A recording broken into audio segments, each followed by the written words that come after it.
So they have appointment like tomorrow from 8 to 9 because they're not giving a specific time, but they say between 8 to 9.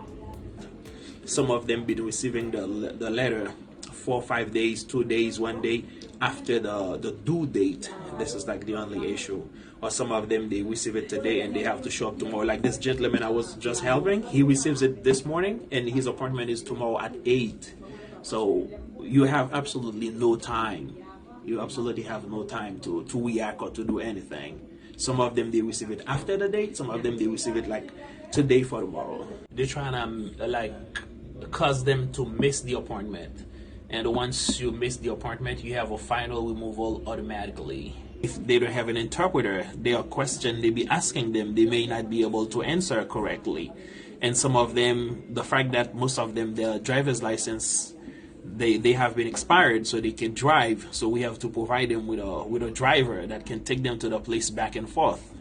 And this is something that has a very big impact psychologically on them. So we have to talk to them or hire some professional to talk to them, because people feeling very, very, very devastated and down. Especially, Haitian won't support anything in the ankle because of past history, historical stuff, slavery stuff. Like this come with a lot of like bad memories. So the job is a lot, so we will support them in all aspects of what is going on.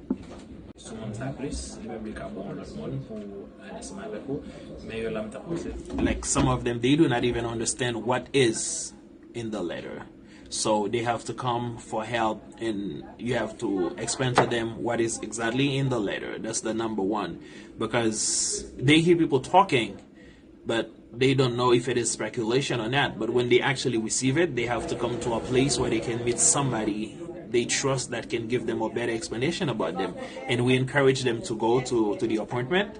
And some of them, they do not speak English. So we have to make sure that we provide them with an interpreter when they get to the place, because like if they don't have an interpreter, their question they be asking them, they may not be able to answer correctly.